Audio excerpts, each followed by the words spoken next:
Government has banned the Awami League from all political activities until a special tribunal for the party and its leaders concludes. How does your State Department view the Bangladesh interim government's ordinance banning all activities of the largest political party, Awami League, one, as I told you, that one of the largest political parties, effectively erasing its political identity and barring its from future election? I just wanted to mention here in previous briefing, Tammy stressed the importance of election and democracy in Bangladesh, especially inclusive election. Now they banned this political party from the activities. What is your concern on that? So what I can say on this is that we are aware that the interim government has banned the Awami League from all political activities until a special tribunal for the party and its leaders concludes. We do not support any one political party in Bangladesh over another. We support a free and democratic process, as well as fair and transparent legal processes for all individuals.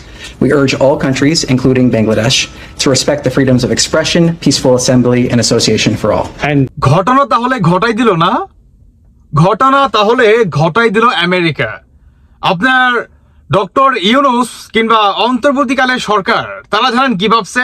তারা ভাবছে যে আওয়ামী লীগকে নিষিদ্ধ করলে আপনার আমেরিকার বাহুবা পাবে বা সমর্থক পাবে, বা এই বিষয়েও আমেরিকা কোনো কথা বলবে না যে ডক্টর ইউনুস যেটা করছে তিনি ভালো মনে করছে বিদায় করছে, অতএব এটাতে কোনো নাক গলাতে আসবে না আমেরিকা। আচ্ছা, এই কথাটা বা এই চিন্তা ভাবনা অন্তর্বর্তীকালে সরকার কেন করছে জানেন? ওই যে আপনার মিয়ানমার আর বাংলাদেশে যে করিডোর আছে, এই করিডোর দিয়ে দেওয়ার কারণে অন্তর্বর্তীকালে সরকার ভাবছে যে আমেরিকা আমাদের কিছু করবে না।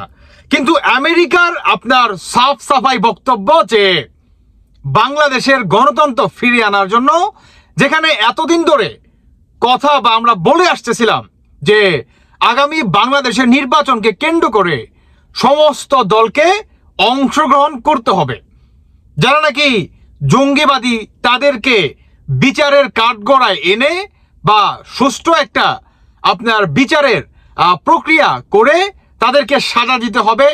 অন্যদিকে বাংলাদেশের গণতন্ত্র ফিরিয়ে আনার জন্য জনগণের ম্যান্ডেট জনগণকে ফিরিয়ে দেওয়ার জন্য এটা আপনার আমেরিকার আহ্বান ছিল।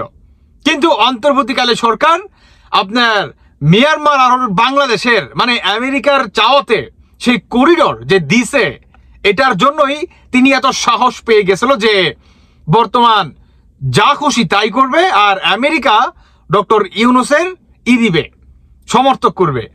কিন্তু উল্টো দিকে ভাই শুনেন, আপনার গতকালকে রাতে মানে যেখানে বর্তমান ভারত আর পাকিস্তানের যুদ্ধ চলতেছে বা চলমান, সেখানে আপনার ভারত আওয়ামী লীগকে কিন্তু ভুলে নাই। কি কারণে ভুলে নাই?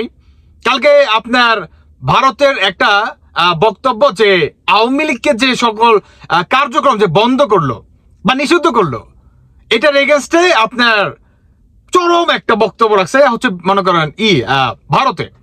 এখন আমার সেই প্রসঙ্গে না, কথা হচ্ছে যে আমেরিকা কি বলতেছে।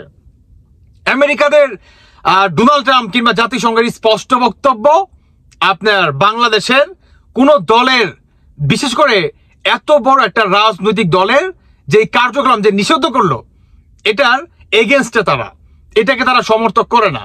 তার মানে পুনরায় কিভাবে এই নিষেধাজ্ঞা আপনার তুলে নিতে পারে বা তুলে দেওয়া যায়, এই বিষয়ে অন্তর্বর্তীকালে সরকারকে আপনার আলটিমেটামও দিতে পারে জাতিসংঘ কিংবা আমেরিকার পক্ষ থেকে।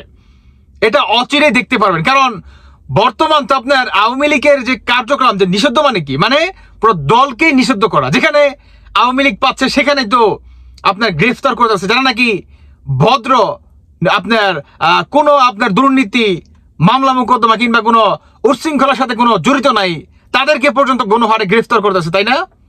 তো এটার এগেনস্টেই বর্তমান আপনার আমেরিকা শক্ত একটি অবস্থান নিতে যাচ্ছে।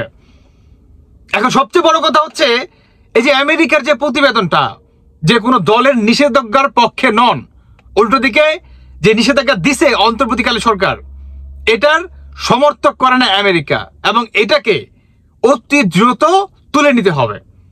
এখন দেখার বিষয় যে আমেরিকা কতটুকু আপনার প্রভাব খাটাতে পারে অন্তর্বর্তীকালে সরকারের উপর, আর ডক্টর ইউনুসও আপনার এটাকে তোয়াক্কা করে কিনা, এটা সময়ে বলে দিবে।